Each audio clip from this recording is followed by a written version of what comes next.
Hello friends, welcome to రుచి వంటిల్లు. ఈ రోజు మనం వంకాయ పచ్చడి చాలా టేస్టీగా మిక్సీ రోలు వాడకుండా చాలా సింపుల్ గా ఎలా తయారు చేసుకోవాలో చూద్దాము. ఈ పచ్చడిని మనం చాలా ఈజీగా ప్రిపేర్ చేసుకోవచ్చు. వేడి వేడి అన్నంలో నెయ్యి వేసుకుని తింటే చాలా బాగుంటుంది. సో లేట్ చేయకుండా వీడియోలోకి వెళ్ళిపోదాం.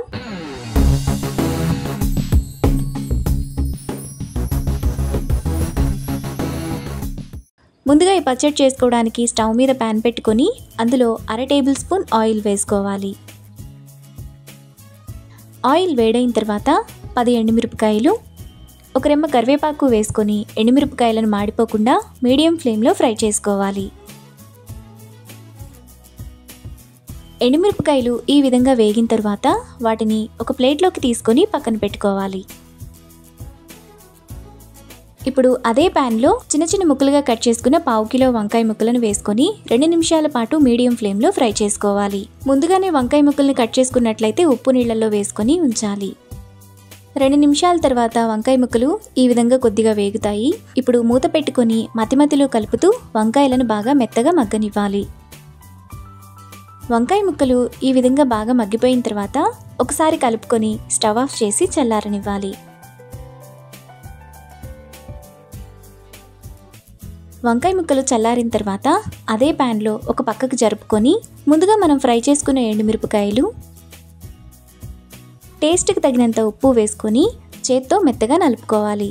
మీరు కావాలనుకుంటే వీటిని మిక్సీ జార్లో కొంచెం కచ్చాపచ్చాగా కూడా వేసుకోవచ్చు. ఇలా కొంచెం మెత్తగా చేసుకున్న తర్వాత వంకాయ ముక్కలను కూడా ఎండుమిరపకాయల్లో కలిపేసి బాగా కలుపుకోవాలి.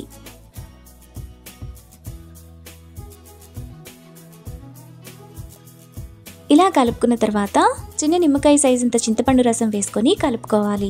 ఈ పచ్చడిలో ఉప్పు పులుపు సమానంగా ఉంటే టేస్ట్ బాగుంటుంది.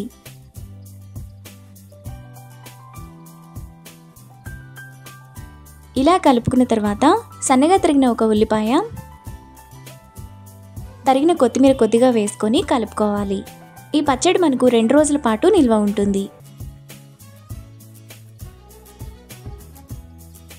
ఇలా కలుపుకున్న తర్వాత ఈ పచ్చడిని ఒక బౌల్లోకి తీసుకోవాలి. తర్వాత స్టవ్ మీద ప్యాన్ పెట్టుకుని అందులో 1 టేబుల్ స్పూన్ ఆయిల్ వేసుకోవాలి. ఆయిల్ వేడైన తర్వాత 1 టీ స్పూన్ తాలింపు గింజలు, 2 ఎండుమిరపకాయలు, ఒక రెమ్మ కరివేపాకు వేసుకొని ఫ్రై చేసుకోవాలి.